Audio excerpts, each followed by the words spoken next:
Donc bienvenue à tous, la formation d'aujourd'hui va porter sur la question comment codifier les fichiers de conception.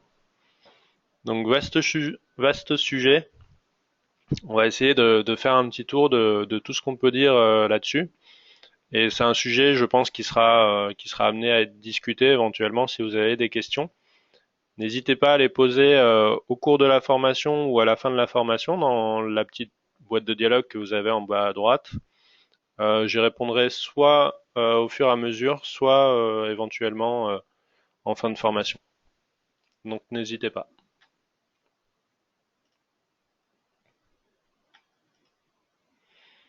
Je vais commencer par me présenter. Donc Julien Congy, je suis consultant SolidWorks Simulation PDM chez Avenao depuis 8 ans dans l'entité AS3D qui s'occupe principalement de toute la gamme des produits SolidWorks.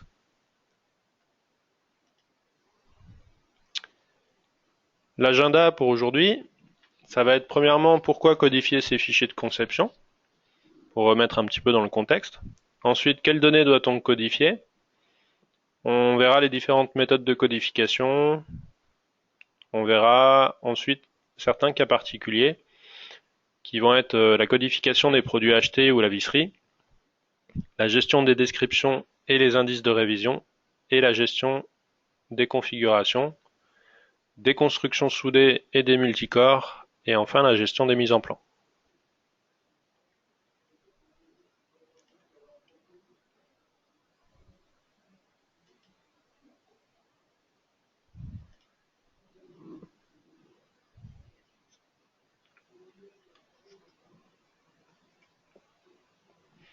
Donc premièrement, pourquoi codifier ces fichiers de conception? Donc la codification déjà, c'est la base d'une bonne gestion de données.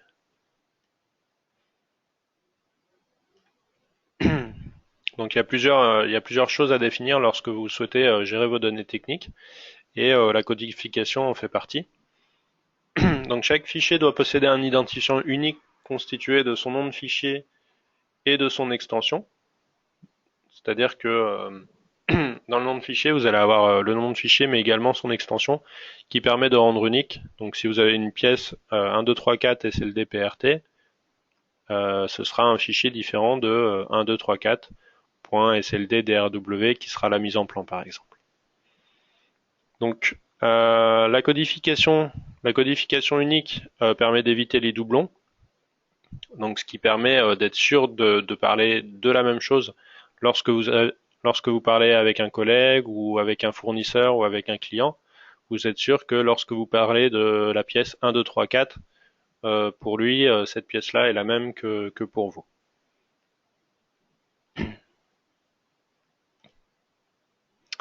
Ensuite, ça facilite la recherche en donnant un résultat unique. C'est-à-dire que si dans votre base de données, vous faites une recherche sur le fichier 1, 2, 3, 4, vous allez récupérer un seul résultat de recherche puisque la codification va être unique. Alors que si vous avez une mauvaise codification et par exemple que vous appelez votre pièce bride ou équerre et que vous faites une recherche dans votre base de données en tapant équerre, forcément vous allez retrouver énormément de résultats et vous allez avoir du mal à sélectionner la pièce que vous recherchez réellement. Ensuite, une bonne codification, ça permet de faciliter la communication entre les services de l'entreprise. Donc ça, j'en ai déjà parlé. Vous êtes sûr de parler de la même chose si vous utilisez le code du fichier. Et ça permet de garantir le maintien des références entre les pièces, les assemblages et les mises en plan. Donc là, plus précisément dans SolidWorks, on a un système de référence entre les pièces, les assemblages et les mises en plan. C'est un système très pratique mais qui peut être assez fragile. C'est-à-dire que dès que vous allez déplacer ou renommer des fichiers, vous avez toujours un risque de perdre les références. Donc c'est quelque chose auquel on peut remédier avec des outils comme PDM par exemple, mais le fait de renommer les fichiers reste une assez mauvaise pratique lorsqu'on utilise des fichiers SolidWorks. Il est préférable de garder le même nom de fichier au cours de la vie du produit. Donc après j'ai mis trois petits points parce qu'il y a beaucoup d'autres raisons pour codifier ces fichiers de conception et je pense que vous les connaissez déjà, donc on va pas rentrer plus dans les détails. Ensuite, quelles données doit-on codifier? Donc il faut codifier la majorité des fichiers en lien avec un produit, en réutilisant au maximum l'identifiant du produit. C'est-à-dire que autour d'un produit, par exemple, si vous regardez le petit graphique en bas, un produit peut avoir une fiche article RP, par exemple, qui aura le numéro 1, 2, 3, 4. Le client qui vous a commandé le produit vous a peut-être envoyé un cahier des charges que vous pouvez renommer 1, 2, 3, 4.doc si c'est un fichier Word. Vous allez créer un assemblage 1, 2, 3, 4.sldasm. Éventuellement, vous allez le renvoyer à un client ou à un fournisseur et du coup vous allez l'exporter en step par exemple. Donc vous pouvez l'appeler 1, 2, 3, 4.step. Cet assemblage, pour le fabriquer ou le monter, vous allez faire un plan d'ensemble que vous pouvez appeler 1, 2, 3, 4.slddrw. Et ce plan d'ensemble, si vous voulez l'envoyer à l'atelier et qu'à l'atelier ils n'ont pas SolidWorks, vous pouvez créer un PDF, donc 1, 2, 3, 4.pdf. Ensuite, pour tout ce qui est gestion des composants pour monter l'assemblage, vous pouvez créer des nomenclatures qui peuvent être exportées depuis SolidWorks ou depuis PDM. Donc les formats classiques, ça va être du fichier Excel ou du fichier XML si on souhaite récupérer dans un ERP par exemple. Et donc vous pouvez avoir les fichiers 1, 2, 3, 4.xls ou .xml.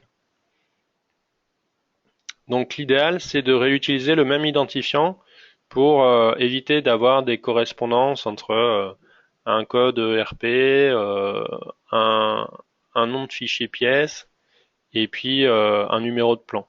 Si vous avez plusieurs codifications, forcément, plus vous aurez de codifications différentes et plus la gestion sera compliquée. Donc l'idéal, c'est vraiment d'avoir un code unique, de l'utiliser dans l'ensemble des services de la société et de pouvoir le réutiliser sur différents types de fichiers en utilisant l'extension qui va permettre de rendre le fichier unique.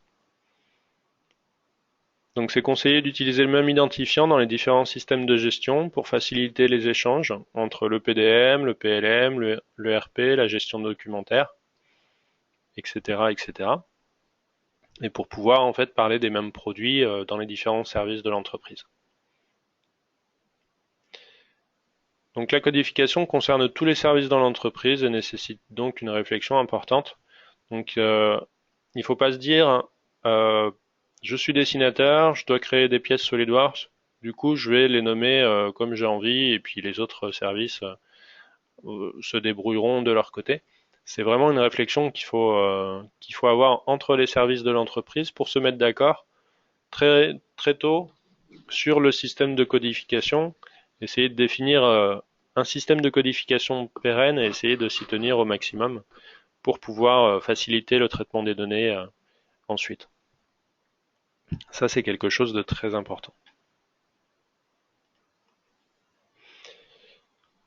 On a donc plusieurs méthodes de codification. Je vais vous en présenter trois. La première va être la description, la codification intelligente ou également appelée codification descriptive. Le principe de cette codification est que le code, donc le nom du fichier, euh, donne des informations sur ce produit-là. Plusieurs informations, une combinaison d'informations. Donc chaque partie du code correspond à une caractéristique du produit. Par exemple la famille, le matériau ou les dimensions. Vous avez un petit exemple. Donc dans l'image en exemple, vous avez le premier code qui va être le product ID, le deuxième la série, ensuite le quatrième la dimension, etc., etc. Donc chaque partie du code composée de lettres ou de chiffres va pouvoir donner les caractéristiques. Et le fait de concaténer toutes ces caractéristiques-là permet d'identifier complètement le produit et toutes ses caractéristiques principales. Donc l'avantage, c'est que le nom de fichier contient toutes les informations importantes du produit, c'est-à-dire que ce soit en interne à l'intérieur de l'entreprise, quand vous allez donner un nom, le nom d'un produit, la personne va savoir tout de suite à quoi ça correspond, quel type de pièce c'est, quelle dimension, etc. Donc ça peut être intéressant si la personne connaît le code, bien sûr. Et ça permet également, ça peut être intéressant pour vos clients également s'ils recherchent dans un catalogue et qu'ils arrivent à comprendre votre codification, ils peuvent choisir plus facilement un produit par rapport à leurs besoins. Ils peuvent s'orienter très facilement et plus rapidement vers un produit. Et le produit est simple à rechercher. C'est-à-dire que si vous-même vous cherchez un type de produit, vous pouvez rechercher avec une partie du nom de fichier en utilisant les caractéristiques. Donc vous faites une recherche en recherchant par rapport à ses caractéristiques, par rapport à son nom de fichier.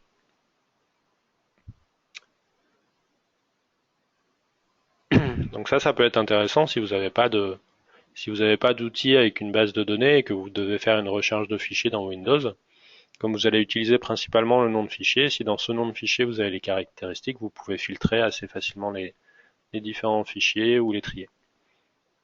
Donc les inconvénients, c'est que toutes les possibilités doivent être connues lors de la définition de la codification. C'est-à-dire que définir ce type de codification, c'est un travail assez lourd. C'est pas quelque chose qui s'improvise sur le coin d'une table. Donc ça nécessite beaucoup de travail. Il faut définir toutes les possibilités, définir des arbres en fait de familles, sous-familles, etc., etc. Donc c'est quelque chose qui est applicable principalement pour les produits catalogues. Donc lorsque vous développez un catalogue de produits avec des familles de produits et que le client peut choisir dans ce catalogue-là et uniquement dans le catalogue, ça peut être une bonne façon de codifier les fichiers. Donc tous les fichiers utilisant cette codification doivent être renommés si une caractéristique évolue. Par exemple un matériau ou une dimension. Donc si ce produit évolue, que vous changez quelque chose, ça va changer ses caractéristiques. Et comme sa caractéristique est reprise dans le nom de fichier, ça veut dire que vous devez le renommer. Donc le fait de renommer un fichier, ça peut être quelque chose d'assez lourd.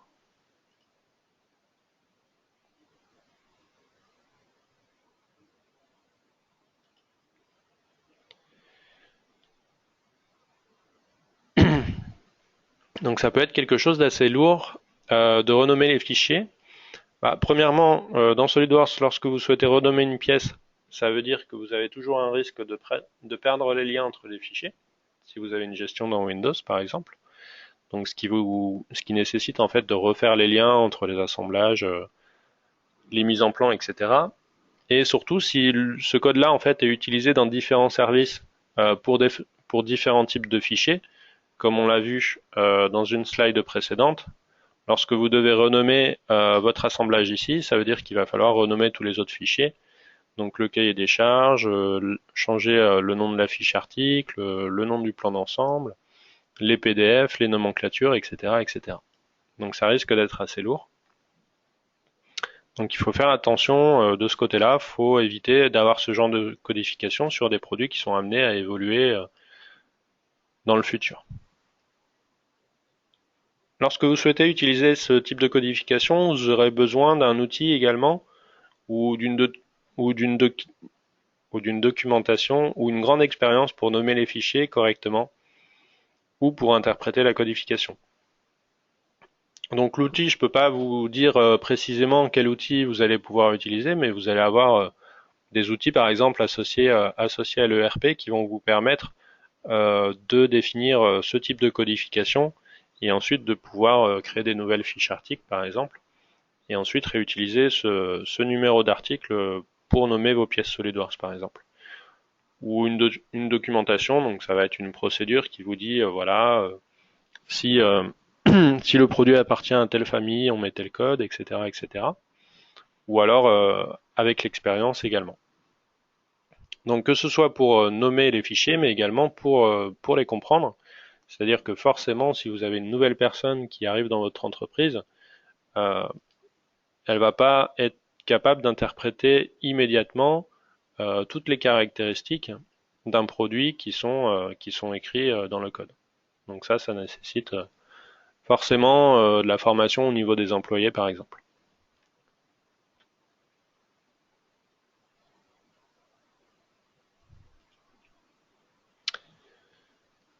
À l'opposé, vous allez avoir ce qu'on va appeler une codification séquentielle.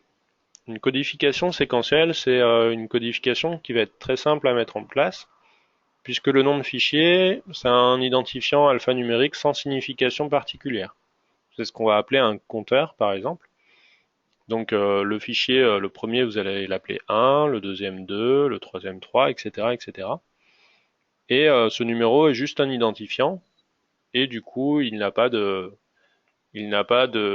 caractéristiques particulières. Ça peut être comme comme le numéro de votre carte d'identité ou votre numéro de sécurité sociale. Ça va être juste un numéro qui permet d'identifier le fichier. Donc on peut avoir éventuellement des préfixes ou des suffixes. Par exemple, CAO pour dire que c'est des fichiers SolidWorks ou SW par exemple, ou alors les initiales de la société.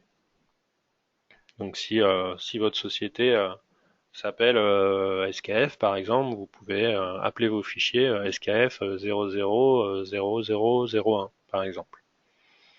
Donc ça c'est une possibilité, ça peut être un préfixe ou un suffixe qui permet d'identifier que ces fichiers-là sont bien des fichiers codifiés par votre société et pas une référence fournisseur, c'est bien une référence interne.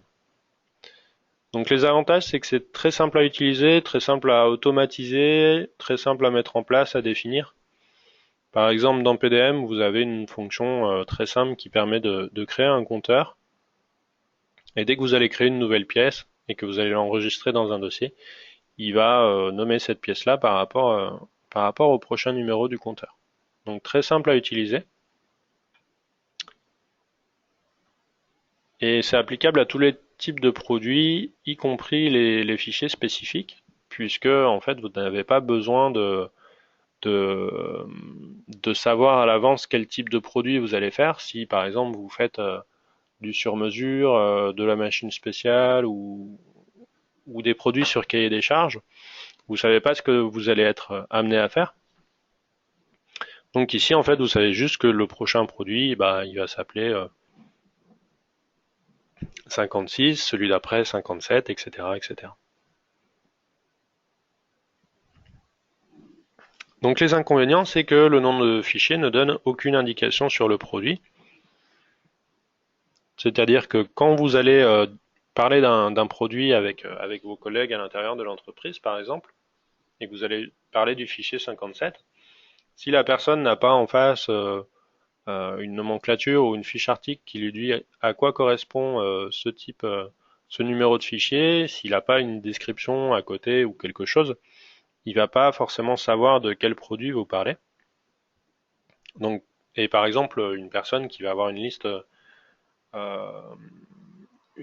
de pièces à récupérer qui n'aura que des numéros, s'il doit aller dans le magasin par exemple pour aller chercher la pièce, il va pas forcément savoir dans quelle partie s'orienter, il va pas forcément savoir où la pièce va être rangée, etc., etc.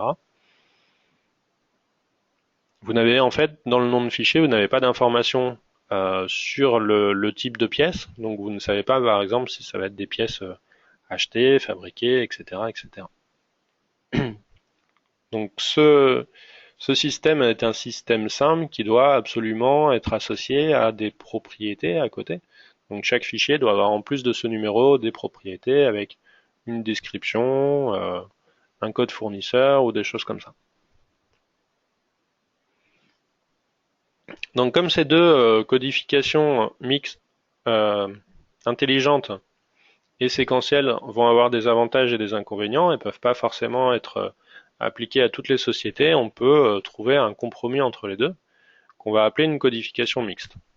Donc on va avoir plusieurs types de codification mixte. Le principe de la codification mixte, c'est qu'une partie du code est descriptif et l'autre partie est séquentielle. Donc on combine les avantages et les inconvénients.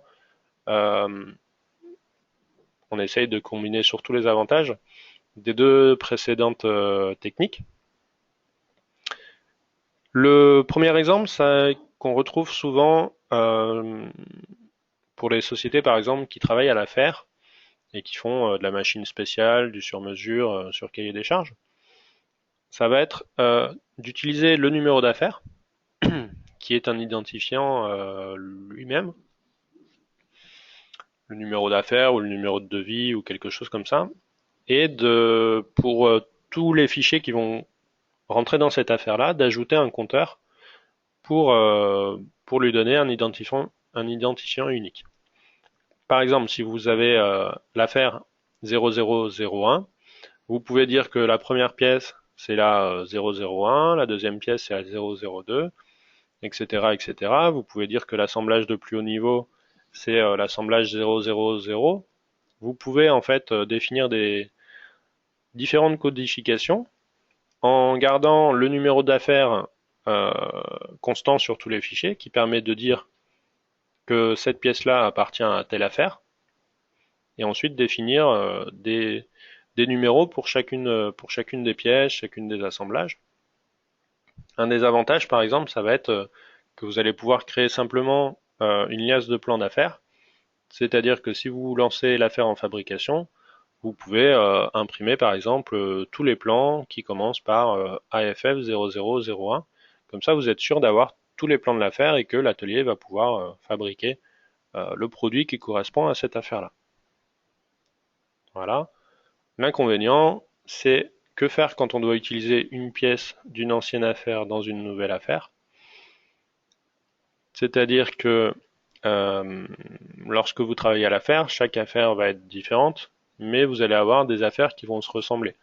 Donc une nouvelle affaire peut être votre client va vous demander la même chose que la dernière fois, mais avec une petite modification. Ce qui veut dire que vous allez pouvoir, dans l'idéal, récupérer une partie de votre conception. Dans ces cas-là, que faire en fait? Vous avez deux solutions. Si vous avez nommé euh, les fichiers avec le numéro de l'ancienne affaire, vous pouvez aller les chercher directement et les réutiliser dans votre affaire. Mais du coup, lorsque vous allez faire votre nomenclature, par exemple, bah, vous verrez que dans les noms de fichiers, il y a des noms qui commencent par le numéro de l'affaire en cours et puis des noms qui commencent par le numéro d'une ancienne affaire. Donc ça peut être un petit peu perturbant. Ou alors vous avez une deuxième possibilité, ça va être de faire une composition à emporter de l'ancienne affaire, donc de faire une copie d'affaire, une copie de projet, et de renommer tous les fichiers que vous allez réutiliser. Ce qui là du coup va vous faire des doublons, c'est-à-dire que s'il y a des pièces que vous utilisez souvent pour dans plusieurs affaires, si à chaque fois vous les renommez avec le numéro de l'affaire, c'est-à-dire qu'à chaque fois vous allez créer des nouveaux plans pour des pièces en fait qui existaient déjà, dont les plans existaient déjà, qui éventuellement étaient déjà gérés à la production. Et donc éventuellement vous allez faire refaire aux gens quelque chose qu'ils avaient déjà fait sur une affaire précédente. Donc cette codification-là, avec le numéro d'affaire plus le compteur, c'est quelque chose qu'on retrouve souvent dans les sociétés, mais c'est quelque chose qui va être à privilégier pour des pièces qui vont être strictement spécifiques à l'affaire, où vous êtes certain que cette pièce-là ne servira que dans cette affaire, qu'elle est vraiment spécifique et que vous ne la réutiliserez pas.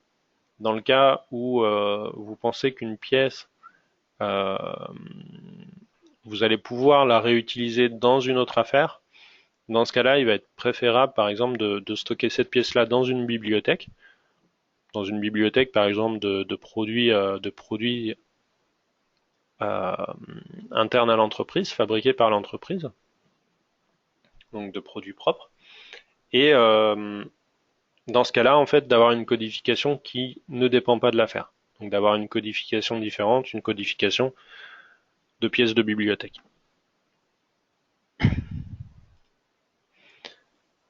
Un autre type de codification mixte, donc toujours avec une partie descriptive et une autre partie séquentielle, ça va être par exemple la famille plus un compteur. Par exemple, pour une pièce mécanique, on va mettre un préfixe méca, et puis après on va mettre un compteur, donc avec la pièce 001, 002, etc. etc. Euh, les pièces électriques, ce sera élect-quelque chose. Pour les pièces de tôlerie, ça va être tôle-quelque chose, etc., etc. Les pièces usinées, USU, les pièces fabriquées, les pièces achetées, etc. Vous pouvez définir une famille. L'avantage, c'est que la partie descriptive va permettre de filtrer les produits par famille pour créer, par exemple, plusieurs nomenclatures ou diriger les données vers différents services. Par exemple, si ce nom au début du fichier vous dit si cette pièce est achetée ou si cette pièce est fabriquée, vous allez pouvoir faire deux nomenclatures, une nomenclature de fabrication que vous allez pouvoir envoyer à l'atelier, et puis une nomenclature d'achat que vous allez pouvoir envoyer aux achats, par exemple. Donc les personnes peuvent très vite, les autres services peuvent savoir si c'est un produit qui les concerne ou pas. Donc l'idéal en fait c'est d'avoir vraiment qu'un seul identifiant au début et qui signifie une seule chose. Donc à décider quelle est la caractéristique la plus importante de ce produit-là et qui vaudrait le coup de la mettre dans le nom de fichier. Puisque les inconvénients, c'est que toutes les familles doivent être définies dès le départ pour éviter de renommer les fichiers plus tard. Donc faut pas se dire, bah tiens, on va définir ces trois familles-là, et puis après vous rendre compte que trois familles, ça suffit pas, il en faut 10, etc. Puisque du coup, vous allez devoir renommer tous vos anciens fichiers. Et l'utilisateur doit très bien connaître les familles pour utiliser la bonne codification pour éviter également de renommer les fichiers. Donc là, c'est quelque chose qui doit se décider vraiment entre les différents services. Faut définir des réunions pour définir qu'est-ce qui est vraiment le plus important euh, pour le faire apparaître ensuite éventuellement dans le nom de fichier.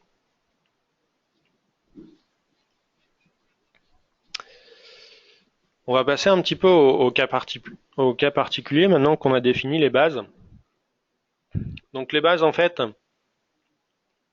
ça va être si vous souhaitez avoir une codification simple à l'intérieur de votre société, c'est d'avoir le même numéro et de l'utiliser pour de dire en fait une fiche article ERP est égale à un cahier des charges, est égal à un assemblage, est égal à un plan, est égal à une nomenclature, et de pas faire en fait plusieurs plans pour un assemblage ou plusieurs fiches articles ou plusieurs fichiers pour une même fiche article. Faut éviter ce genre de choses. Donc on va voir un petit peu les cas particuliers. Pour les produits achetés ou la visserie par exemple. Donc la question qu'on se pose pour les fichiers qu'on achète, c'est faut-il conserver la référence du fournisseur ou renommer les fichiers en appliquant notre propre codification. Donc garder la référence ou donc la référence pour des produits assez spécifiques ou la codification ISO pour tout ce qui est pièces de visserie. Donc c'est le moyen le plus simple. Mais renommer les fichiers permet de garantir une codification homogène.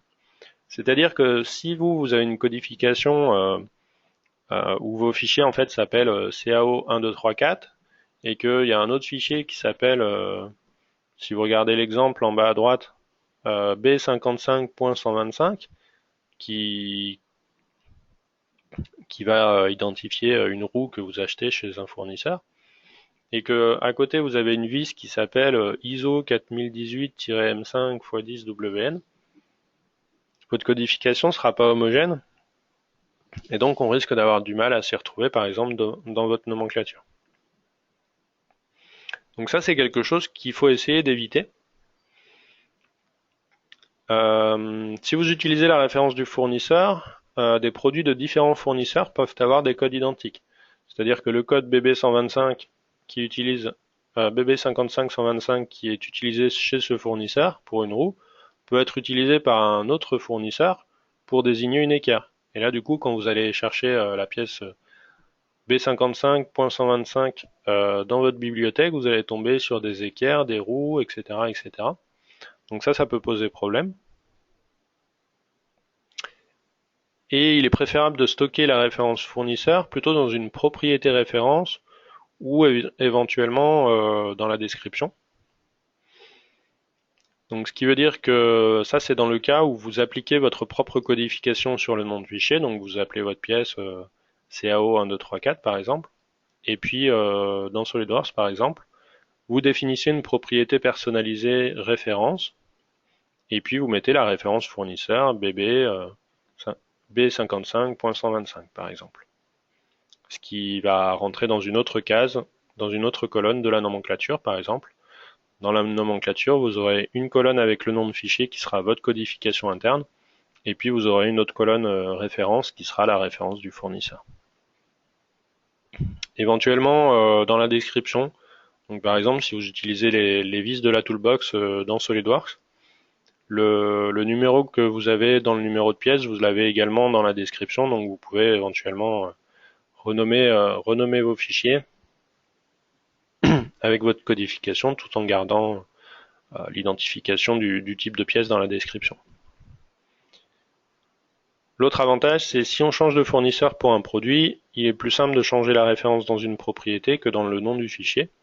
Donc si pour une pièce de bibliothèque vous vous fournissez chez un certain fournisseur, que la référence du produit c'est 1, 2, 3, 4 et que vous passez chez un autre fournisseur pour des questions de qualité ou de coût, etc. et que chez cet autre fournisseur, cette même pièce correspond à une autre référence, forcément si la référence est stockée dans une propriété, c'est très simple à changer dans SolidWorks. Si c'est dans le nom de fichier, forcément c'est beaucoup plus complexe.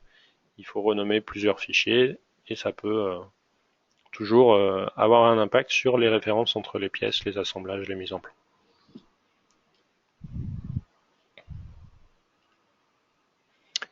La gestion des descriptions et des indices de révision. C'est-à-dire que ce qu'on constate parfois dans des sociétés qui n'ont pas encore forcément beaucoup réfléchi à la codification des fichiers, c'est que la première équerre que vous allez dessiner, vous allez l'appeler équerre.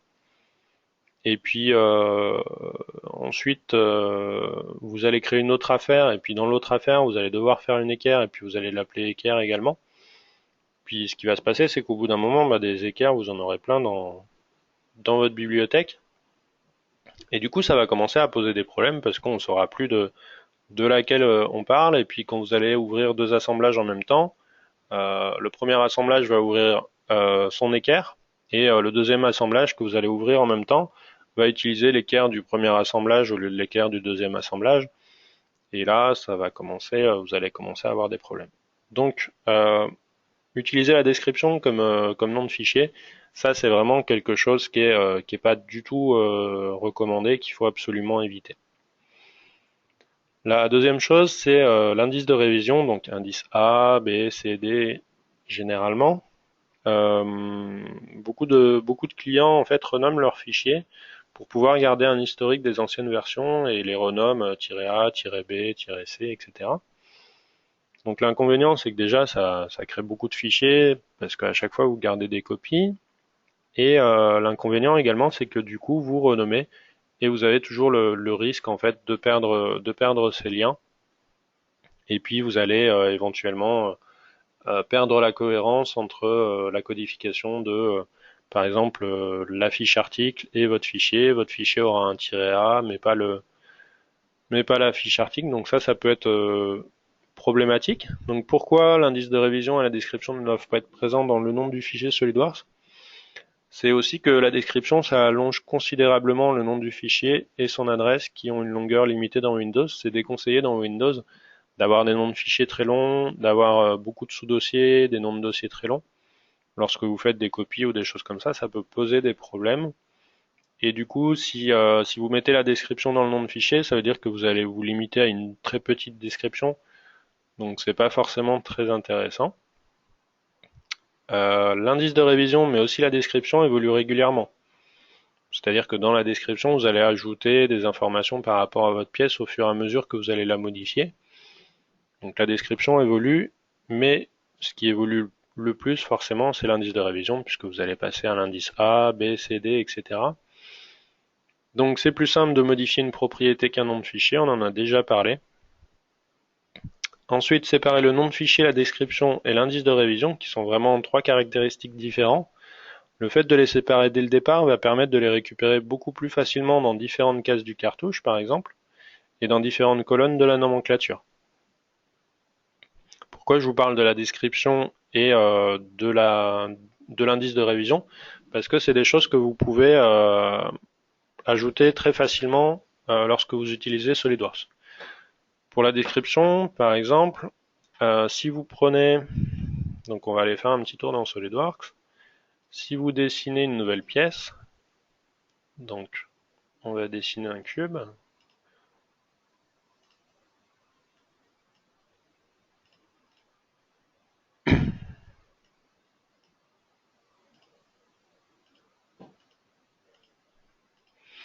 Ici, la description cube, je ne vais pas l'utiliser comme nom de fichier, je vais l'utiliser comme une propriété description. Très simplement, en allant dans les propriétés du fichier, je vais pouvoir définir la propriété description. Et ici, je vais pouvoir l'appeler cube. Donc, c'est très rapide. Il y a même d'autres moyens de le définir de façon beaucoup plus rapide avec certains outils ou avec un PDM.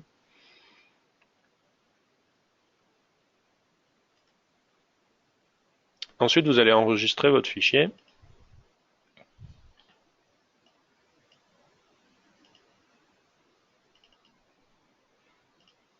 Et puis, vous allez définir le code de la pièce. Donc ici, par exemple, 0001.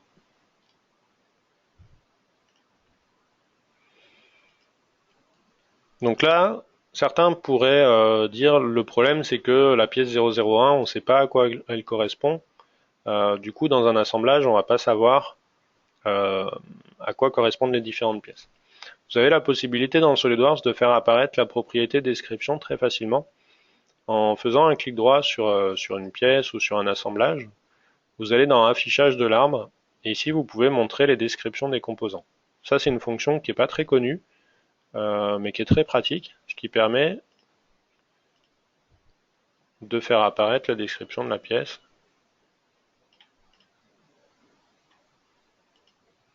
Ça peut marcher.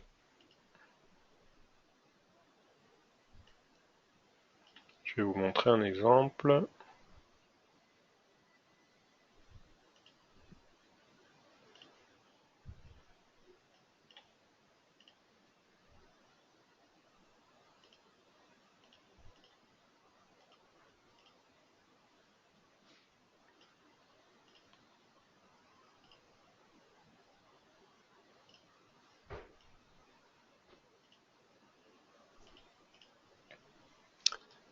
Donc ici, en allant dans Affichage de l'arbre, montrer les descriptions des composants.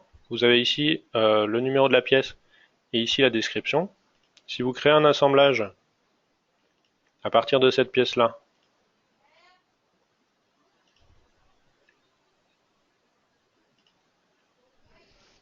donc l'assemblage 0003, ici vous pouvez au niveau des pièces afficher leur description très facilement également en faisant clic droit sur l'assemblage, affichage de l'arbre, montrer les descriptions des composants ici. Alors plutôt que de le faire à chaque fois sur chaque pièce et sur chaque assemblage, le plus simple c'est de le définir dans votre modèle de pièce, dans votre modèle d'assemblage, dans votre modèle de mise en plan pour afficher automatiquement la description des composants et avoir dans votre arbre directement l'identifiant plus la description pour pouvoir retrouver plus facilement vos pièces dans votre assemblage.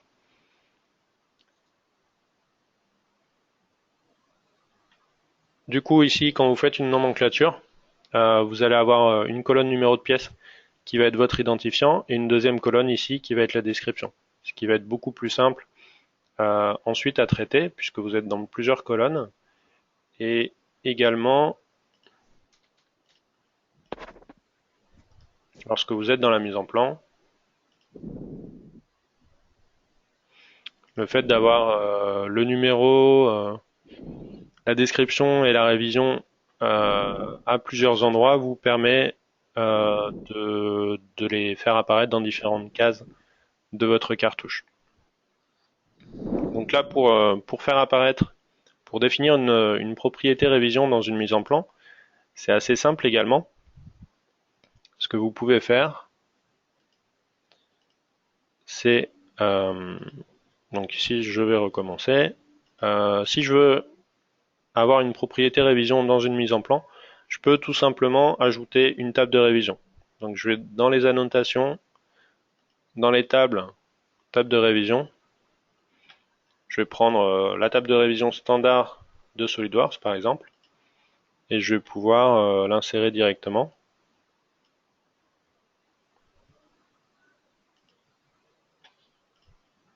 la positionner.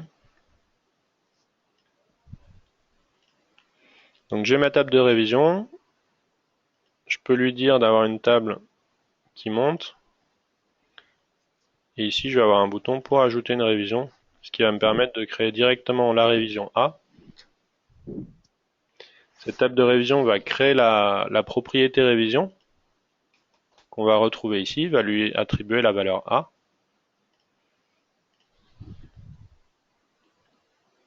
Vous allez pouvoir la récupérer très facilement dans votre cartouche également, cette révision. Et au fur et à mesure que vous allez faire des modifications, vous allez pouvoir ajouter des révisions dans votre table de révision. Et le fait d'ajouter une révision va vous permettre d'incrémenter cette valeur de révision.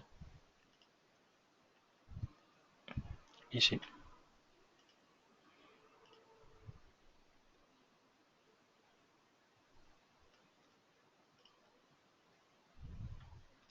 Donc on voit ici montrer les descriptions des composants pour ajouter la description.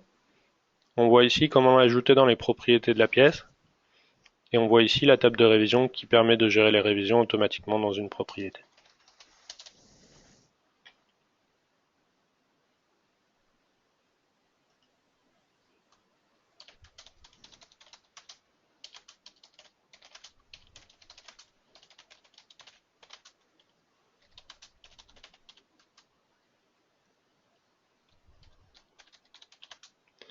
Donc lorsqu'on utilise des propriétés, donc là j'ai une question par rapport à Composer par exemple, on a la possibilité avec Composer de récupérer des propriétés personnalisées SolidWorks pour pouvoir refaire des nomenclatures dans Composer par exemple. Donc on peut lorsqu'on travaille avec Composer récupérer la description. Pour d'autres types d'export, par exemple IGES ou STEP, effectivement, là vous ne pourrez pas récupérer les propriétés a priori.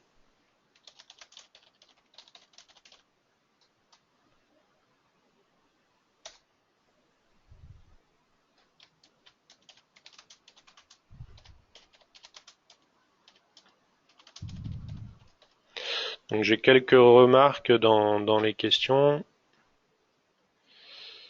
Par rapport, par rapport aux cartouches ici qui ne se met pas à jour, il suffit de reconstruire en fait. Donc il suffit de reconstruire et la révision se met à jour.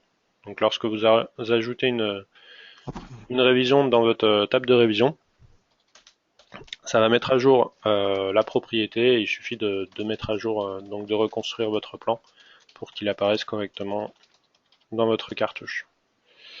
Et une autre remarque, c'est que la révision en fait va être uniquement pour les mises en plan dans SolidWorks et pas pour les 3D effectivement.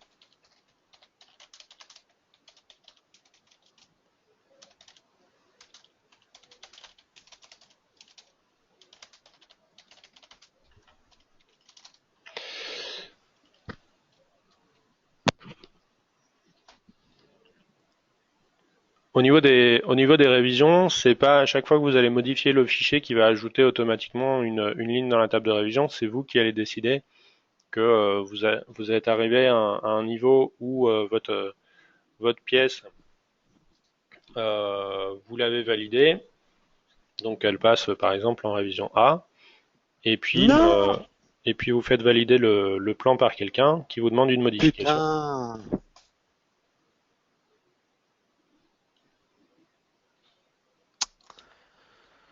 putain. Putain.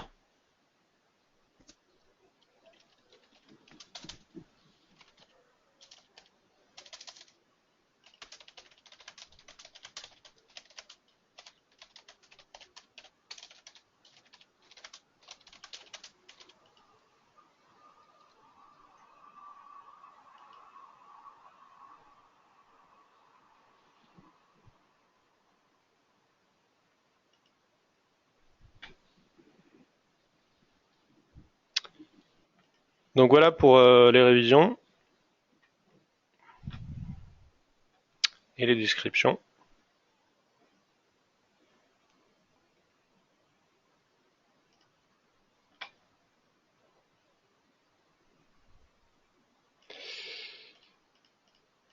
Donc excusez-nous pour les problèmes de son.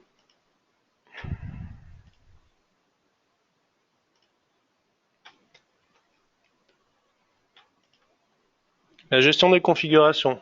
Donc l'utilisation des configurations SolidWorks complexifie la gestion des données en général et la codification en particulier.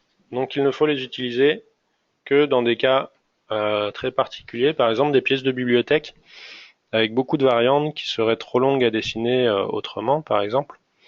Donc si vous avez des pièces de bibliothèque avec beaucoup de variantes, type quincaillerie ou des choses comme ça, vous pouvez l'utiliser, mais ça va être principalement pour des pièces où vous n'avez pas besoin de faire des mises en plan, par exemple des pièces que vous achetez ou des choses comme ça. Euh, donc c'est vraiment déconseillé d'utiliser les configurations et d'essayer d'appliquer des codes différents pour chaque configuration et d'avoir une fiche article pour chaque configuration par exemple. Il faut vraiment éviter. Dans les cas où vous êtes obligé de le faire, vous choisissez vraiment de le faire. Donc il y a éventuellement des solutions. Le code de la configuration défaut peut correspondre au nom de fichier. Donc vous dites que le nom de fichier correspond au code article de votre configuration de défaut. Et pour les autres configurations, si vous voulez définir d'autres codes, vous pouvez les saisir dans ce qu'on appelle le numéro de pièce, donc la propriété de numéro de pièce de la configuration, ce qui va permettre de l'écrire à la place du nom de fichier dans la nomenclature. Donc ça ne fonctionne que dans les nomenclatures, ça ne fonctionne pas dans les cartouches. Donc ici, vous avez un exemple avec deux configurations. Donc une première configuration de défaut qui, elle, va garder le numéro de la pièce qui est son nom de fichier, donc 0001. Et puis vous créez une deuxième configuration, vous souhaitez qu'elle ait un code différent 0002. Et lorsque vous faites une nomenclature, selon la configuration que vous allez utiliser, vous souhaitez que dans la colonne numéro de pièce, ça s'affiche 0001 ou 0002. Et éventuellement avoir une description différente pour chacune des configurations. Pour faire ça, il faut aller dans les propriétés de la configuration, dans les options de nomenclature, et vous allez avoir un champ dans lequel vous pouvez définir le numéro que vous souhaitez utiliser dans, dans votre nomenclature. Donc on va regarder un petit peu plus en détail dans SolidWorks, toujours sur, euh, toujours sur la pièce ici. Donc cette pièce-là, j'ai créé deux configurations, donc une sans trou et une avec un perçage. Ce que je veux, c'est que lorsque j'utilise cette pièce-là dans l'assemblage, j'ai 0001 qui apparaissent dans la nomenclature. Là, du coup, j'ai rien de particulier à faire puisque 0001, c'est le nom de ma pièce. Donc par défaut, il l'affichera automatiquement. J'ai créé une deuxième configuration qui est percée. Et si j'utilise cette pièce percée dans mon assemblage, je souhaite avoir le code 0002 à la place du code 0001. Pour faire ça, ce que je peux faire, c'est aller dans les propriétés de ma configuration. Donc clic droit sur la configuration, propriétés. Et ici, vous allez avoir ce qu'on appelle les options de nomenclature, qui vous demandent le numéro de pièce qui va être affiché lorsque utilisé dans une nomenclature. Je vais avoir trois possibilités. Soit je prends nom du document et du coup il va mettre 001. Soit je prends nom de la configuration et là il va mettre le nom de la configuration. Il suffit d'appeler la configuration 0002 et donc il affichera 0002. Ou alors, troisième possibilité, non spécifié par l'utilisateur. Là, vous pouvez rentrer votre code directement ici pour dire ce que vous souhaitez avoir dans votre nomenclature. Donc après, lorsque je vais dans mon assemblage et que j'ai ma nomenclature ici, je vais prendre une colonne numéro de pièce. Et la colonne numéro de pièce va prendre soit le numéro de pièce de la configuration s'il existe, et s'il n'y a pas de numéro de pièce dans la configuration, il va utiliser le nom du fichier. Lorsque vous avez des configurations, vous pouvez bien sûr avoir des descriptions différentes. Donc si vous voulez avoir des descriptions différentes pour des configurations, vous pouvez aller dans les propriétés du fichier et vous mettre dans spécifique à la configuration, sélectionner votre configuration et rentrer une propriété description qui sera différente de la description de votre configuration par défaut.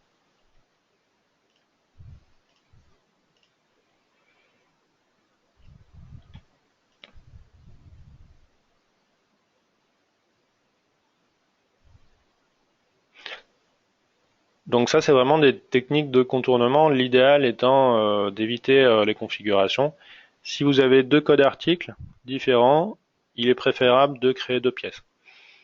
Donc si vous avez une pièce avec deux configurations, créer deux pièces, ça va pas forcément vous prendre beaucoup plus de temps. Effectivement, si une pièce peut avoir une centaine de configurations, créer 100 pièces au lieu de 100 configurations, effectivement, ça va être plus long. Et dans ce cas-là, vous pouvez éventuellement envisager cette technique de contournement.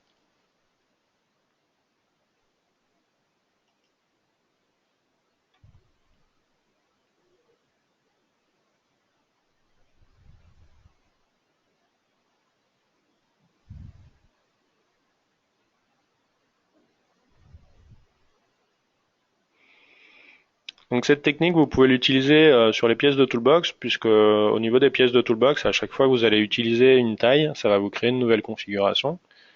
Cette configuration va avoir un numéro de pièce que vous pouvez modifier. Maintenant, la Toolbox, c'est quelque chose qui s'utilise plutôt en lecture seule. Dans ces cas-là, si vous souhaitez modifier ces propriétés-là, il vaut mieux enregistrer cette nouvelle pièce dans votre propre bibliothèque pour pouvoir la modifier.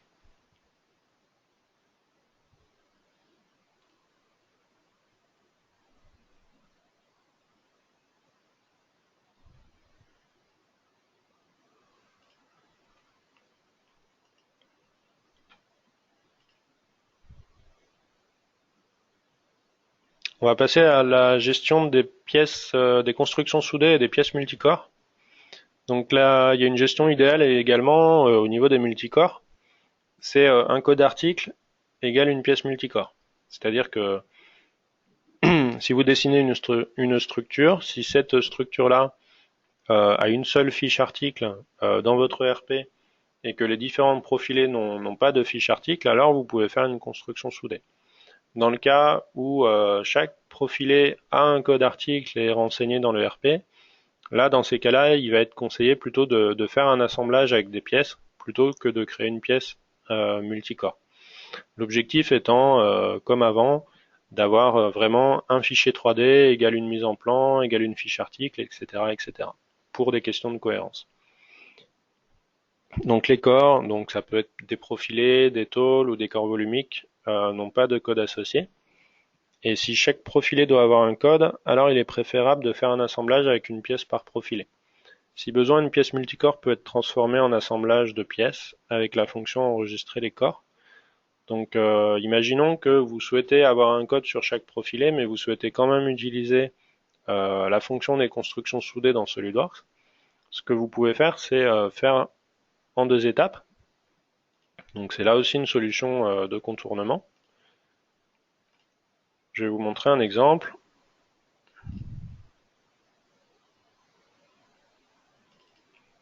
Donc j'ai créé ma pièce ici 0200 avec des fonctions de construction soudée.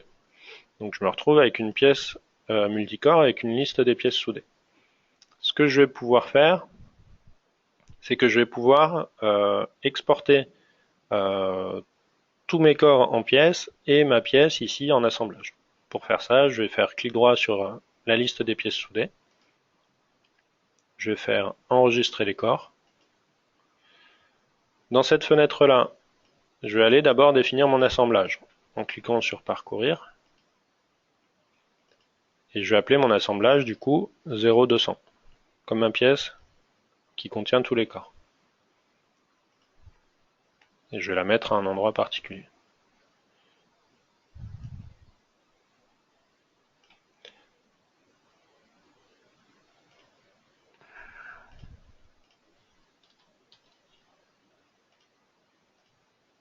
Donc je peux l'appeler 0200 puisque la pièce s'appelle 0200.sldprt et mon assemblage s'appelle 0200.sldasm.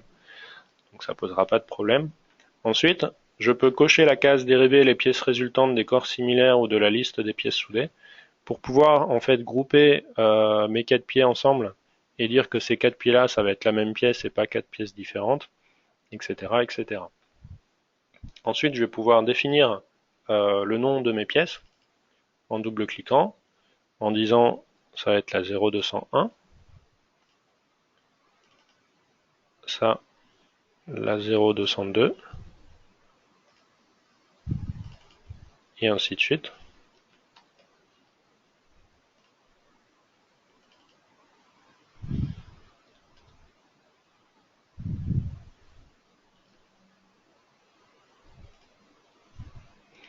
Donc je vais avoir mes pièces 201, 202, 203, 204.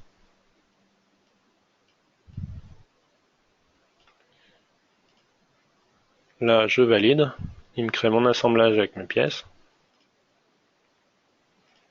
Là, dans ma pièce, il me crée une fonction enregistrer les corps que je vais pouvoir modifier, qui va permettre de garder les références également. Je vais avoir également un nouveau fichier assemblage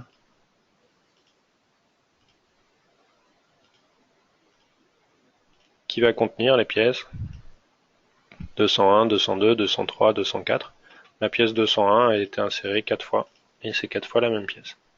Vous avez des références externes ici, les petites flèches, qui montrent qu'on a bien un lien entre le nouvel assemblage, donc les nouvelles pièces, et la pièce d'origine.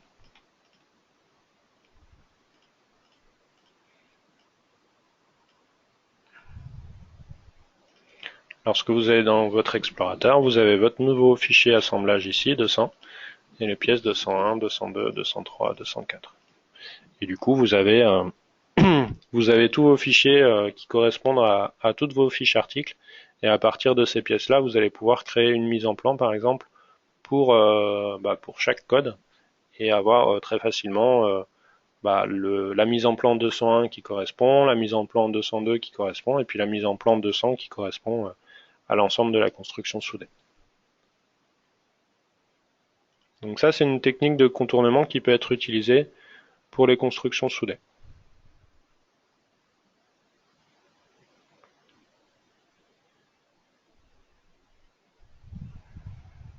Donc j'ai une question pour la réalisation d'une porte avec son bâti. Faut-il le faire en assemblage ou en multicore? Donc déjà, une porte avec son bâti, dès que vous avez du mouvement, il est conseillé d'avoir au moins 2 pièces, donc une pièce fixe et une pièce mobile dans un assemblage. Et ensuite, pour chacune des parties, pour la porte en elle-même, ça dépend les pièces que vous avez. Pour le bâti, c'est pareil, ça dépend en fait si les profilés de votre bâti ont des codes articles dans le RP par exemple ou pas. Est-ce que vous souhaitez affecter des numéros à chaque profilé ou pas?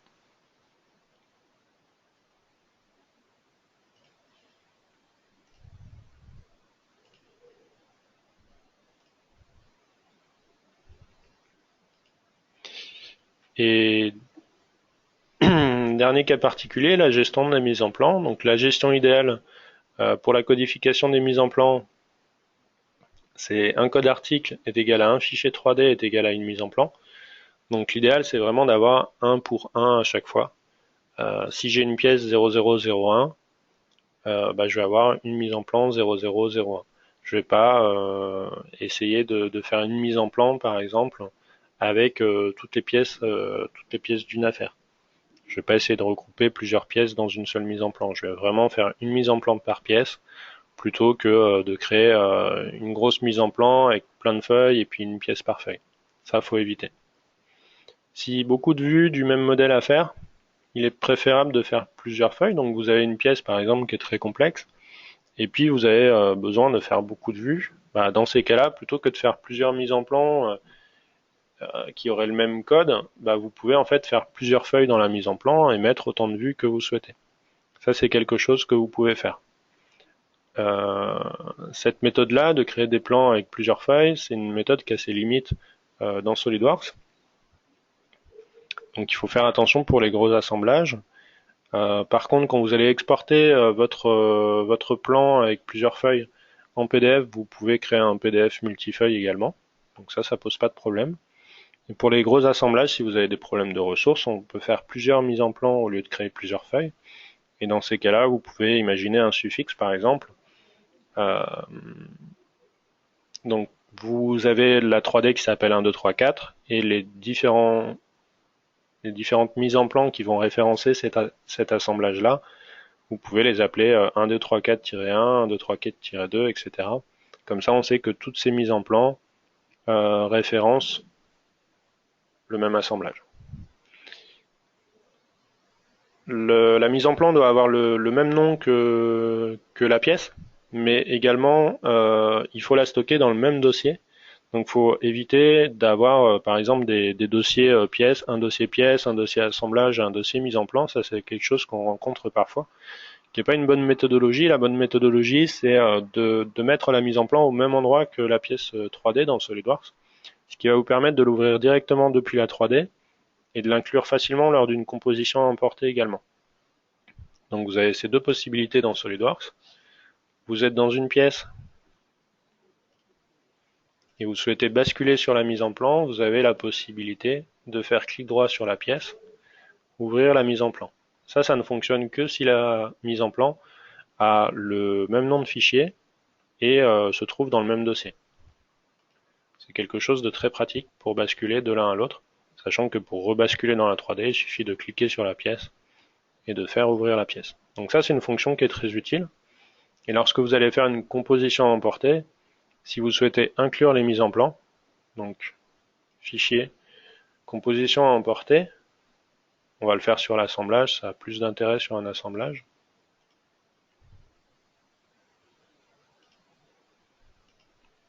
Vous souhaitez faire une copie de projet, donc composition à emporter. Vous allez avoir une case ici qui s'appelle inclure les mises en plan. Cette case-là ne fonctionne que si la mise en plan possède le même nom et se trouve dans le même dossier. Vous voyez ici, en cochant la case, il va aller récupérer automatiquement la mise en plan de la pièce 0001.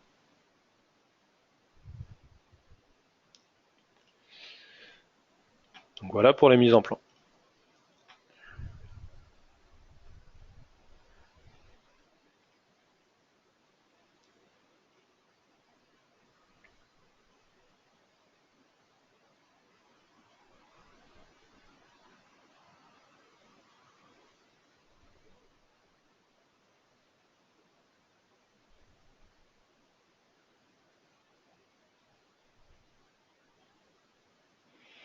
Donc j'ai une question par rapport aux exports DXF, mais ça sort un petit peu du thème de la formation, donc je ne vais pas revenir sur cette question-là.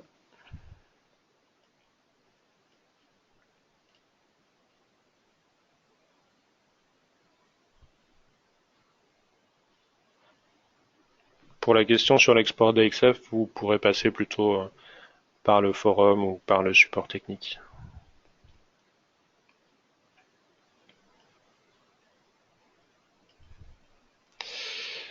Ok, donc voilà ce que j'avais à dire sur la codification. Du coup, on peut passer à une petite phase de questions par rapport aux différents thèmes qui ont été abordés.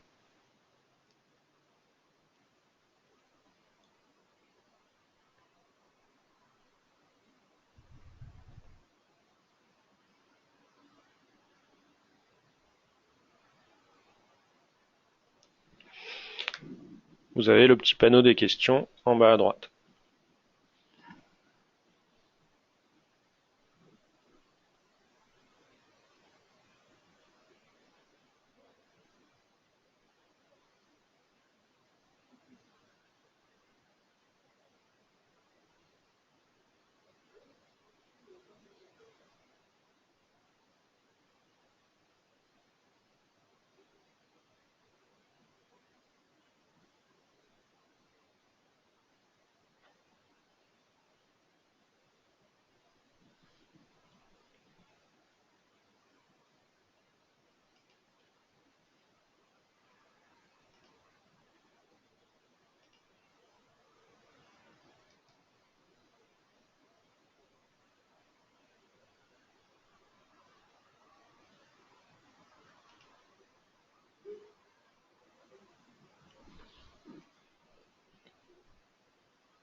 Donc il y a une question sur une pièce qui est variable. L'idéal en fait c'est de plutôt que d'avoir une pièce variable, d'avoir plusieurs pièces. Donc une pièce pour chaque assemblage différent. Et du coup, comme vous aurez plusieurs fichiers, vous pourrez définir un code pour chacun des fichiers.